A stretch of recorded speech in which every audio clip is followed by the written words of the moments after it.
Le manioc est très consommé en Côte d'Ivoire. Sa culture est très rentable. Beaucoup de personnes souhaitent la pratiquer. Je suis Franck-Émile Kouassi. Je suis à la base un cadre de banque. Mais l'objectif pour nous, c'est d'investir dans l'agriculture parce qu'on est convaincu que c'est l'avenir. L'avenir, il y a de gros défis qui se présentent au regard de l'alimentation de la population et sur d'autres aspects. Donc il est important que progressivement nous nous intéressions à la chose. Et justement, nous ne saurions le faire sans prendre le soin de la formation au préalable. Pour avoir une bonne production, il faut appliquer une bonne pratique agricole. JVC, Joie Vaillance Charité, est une coopérative agricole dirigée par Serge Bondré. Elle est spécialisée dans la formation aux bonnes pratiques agricoles, notamment dans la culture du manioc. Après une formation théorique donnée en avril dernier, Serge a conduit une délégation amoureuse de l'agriculture sur une parcelle de manioc à Outoué dans la sous-préfecture d'Alété. L'objectif, faire vivre les réalités du champ à ses apprenants. Sur place, plusieurs techniques agricoles ont été enseignées. Ici, précisément, nous avons montré un peu dans la pratique l'apport en engrais, la distance qu'il faut mettre entre chaque bouture de manioc et le rôle du labour aussi, de la manière de redresser la bouture afin d'avoir un bon rendement. Les 3 techniques de planting, nous avons montré cela aux participants durant cette journée. Au niveau des choix des boutures, d'abord, il faut avoir des boutures saines.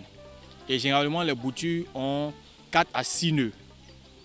Et au niveau également du planting, le manioc est cultivé sur 3 façons. C'est-à-dire nous avons la façon plate, nous avons la façon de façon oblique, nous avons aussi la façon verticale. Et ce qu'il faut savoir, c'est que le manioc a une expérience de vie généralement de 12 mois. En dehors du manioc, quelques notions sur la pisciculture ont également été enseignées. Actuellement en Côte d'Ivoire, nous importons 600 000 tonnes de poissons et cela coûte à l'État pratiquement 500 milliards. Et c'est une manne à gagner pour les jeunes en termes d'employabilité, en termes de devises. Et c'est pourquoi, grâce à Serge et son ONG JVC, nous faisons ce qu'on appelle des formations, des accompagnements dans le domaine de la pisciculture. Aujourd'hui, nous avons eu l'honneur d'entretenir les différentes personnes qui sont venues sur l'élevage de poissons et sur la rentabilité. Au dire des participants, cette formation pratique a été une bonne expérience. La motivation, elle est au compte même, c'est-à-dire le niveau même a grimpé encore. Parce que c'est, quand tu vois tout ça, je vais dire, ça booste, ça encourage pour dire, mais attends, si tel a fait ça, c'est que moi je peux faire plus que ça. Ça fait creuser encore les ménages et puis ça te donne encore d'autres façons de voir certaines choses. Vraiment une ouverture d'esprit. C'est bel et bien la première fois que nous venons dans un champ de manioc à cette échelle de JVC. Voilà, et ça nous a vraiment permis de mieux comprendre les choses. Nous avons eu quelques petits secrets qui nous échappaient. Voilà, et je crois que ça se sera utilisé à bon escient lorsque nous serons prêts à passer à l'étape de production. Nous avons appris beaucoup sur la culture de manioc et nous pensons pouvoir, disons, avoir les rudiments pour démarrer quelque chose. Voilà. On a également appris sur la pisciculture, qui peut être un bon apport de protéines pour nous.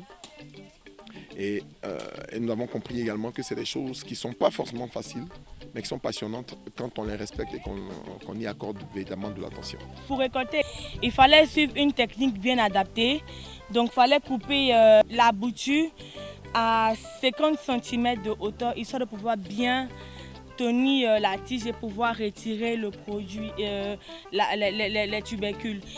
Pour le responsable de JVC, il y a de la place pour tous ceux qui veulent se former pour mieux pratiquer leur culture de manioc. On parle de 20 à 30 tonnes à l'hectare, c'est parce qu'il y a une technique à pratiquer. Donc toutes les personnes qui ont envie de faire aujourd'hui du manioc et avoir un bon rendement peuvent s'adresser à notre coopérative. Nous sommes ouverts, nous sommes à la Riviera Palmeraie, près du complexe sportif, et nous pouvons les accompagner dans leur culture sur leur site, ou s'ils n'ont pas de site, notre coopérative peut leur mettre à disposition un site afin de pouvoir mettre en place l'exploitation de manioc. L'on a eu droit à un repas bien mérité après les travaux champêtres. C'est dans une bonne ambiance qu'a pris fin cette journée.